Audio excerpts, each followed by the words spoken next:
దశరథ కార్తీక దీపతో అంటూ ఉంటాడు, మీ పెళ్లి తరువాత జరగవలసిన కార్యక్రమాన్ని నేను పంతులు గారికి ఫోన్ చేసి మంచి ముహూర్తం పెట్టమని అడిగాను.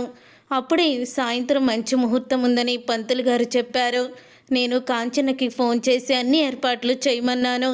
మీరిద్దరూ కూడా సంతోషంగా భార్యాభర్తలుగా కొత్త జీవితాన్ని మొదలు పెట్టాలరా కార్తీక్ అని అంటూ ఉంటాడు.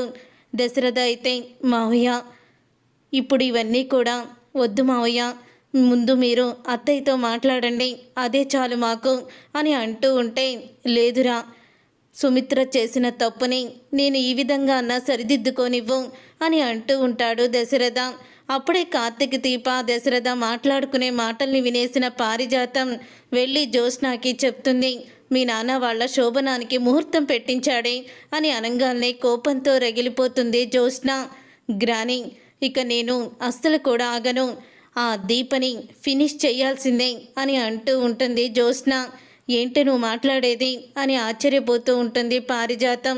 అవును గ్రాని, మా మమ్మీ చేతే దాన్ని పైలోకానికి పంపిస్తాను, మా మమ్మీకి కూడా తెలియకుండా దాన్ని ఆవిడ చేతుల మీదుగానే చంపిస్తాను అని అంటూ ఉంటుంది జ్యోత్స్న. అయితే, ఓసే జ్యోత్స్న, నిన్ను చూస్తుంటే నాకు భయమేస్తుంది, ఏం మాట్లాడుతున్నావే నువ్వు అని అనగానే, చూస్తూ ఉండు గ్రాని, ఏం చేస్తానో అంటూ జ్యోత్స్న అయితే సుమిత్ర దగ్గరికి వస్తుంది. ఏంటి మమ్మీ, నువ్వు చేసిన తప్పుకి వాళ్ళిద్దరినీ ఒక్కటి చేసి డాడీ పుణ్యం కట్టుకుంటారా అని అంటూ ఉంటుంది జ్యోత్స్న. మీ డాడీ ఇష్టం వచ్చినట్టు చేసుకొని నువ్వేమి మాట్లాడొద్దు అని అంటూ ఉంటుంది సుమిత్ర. అయితే, ఇంత దూరం వచ్చాక కూడా నా మనసులో ఉన్న మాటని నీకు చెప్పాలి మమ్మీ, నేను గౌతమ్ని ప్రేమించి నేను పెళ్లి చేసుకోవాలని అనుకోలేదు, నా మనసులో ఇంకా బావే ఉన్నాడు, తాతయ్య పరువు కోసం ఆయన మాట కోసం నేను గౌతమ్తో పెళ్లికి సిద్ధమయ్యాను, కానీ నాకు బావ కావాలి మమ్మీ, నాకు బావతోనే జీవితం, లేకపోతే పెళ్లి కాకుండా ఇలాగే నేను ఉండిపోతాను, నువ్వేం చేస్తావో నాకు తెలియదు, వాళ్ళిద్దరి శోభనాన్ని నువ్వు జరగనివ్వకూడదు అని సుమిత్రతో జ్యోత్స్న అయితే అంటూ ఉంటుంది. అది విని సుమిత్ర ఒక్కసారే షాక్ అయిపోతూ ఉంటుంది. అప్పుడే నీ కూతురు కోసం నువ్వేం చేస్తావో చెయ్యి అని అంటూ ఉంటుంది జ్యోత్స్న. అప్పుడే సుమిత్ర అయితే జ్యోత్స్న మాటలు పూర్తిగా వినేసి ఇక దీప దగ్గరికైతే వెళ్తుంది.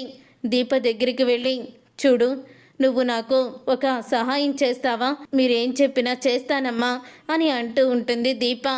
అయితే ఈ జ్యూస్ తాగు అని అనగానే, జ్యూస్ ఎందుకమ్మా అని అంటూ ఉంటే, ఈరోజు జరగబోయే మొదటి రాత్రిని ఆపడానికి అని అంటూ ఉంటుంది సుమిత్ర. ఒక్కసారి దీప షాక్ అయిపోతూ ఉంటుంది.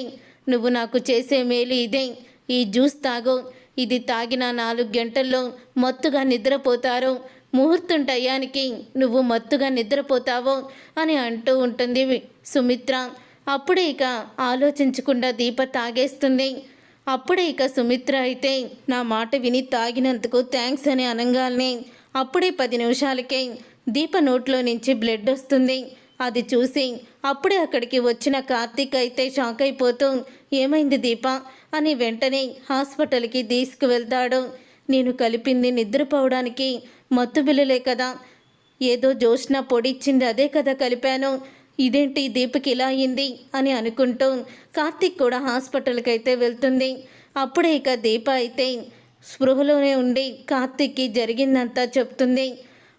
అప్పుడే అక్కడికి వచ్చిన దాసు అయితే, ఏమైంది కార్తీక్ అని అడుగుతూ ఉంటాడు. సుమిత్రత్త దీపని చంపాలని చూసింది అని అనగానే, కన్న కూతుర్ని వదిన చంపుకోవాలనుకుంటుందా అని నిజాన్ని బయట పెడతాడు దాసు. చూసారుగా ఫ్రెండ్స్, రాబోయే కథలో ఖచ్చితంగా ఇలాగే జరగబోతుంది. మరి ఇప్పటికైనా సుమిత్ర దీప తన కూతురని నిజం తెలుసుకుంటుందా, ఏం జరగబోతుందనేది రాబోయే కథలో తెలుసుకుందాం. ఈ వీడియో మీకు నచ్చితే తప్పకుండా లైక్ చేయండి, షేర్ చేయండి, కామెంట్ చేయండి. మా ఛానల్ని సబ్స్క్రైబ్ చేసుకొని పక్కనే ఉన్న గంట సింబల్పై ఆల్ని క్లిక్ చేయండి.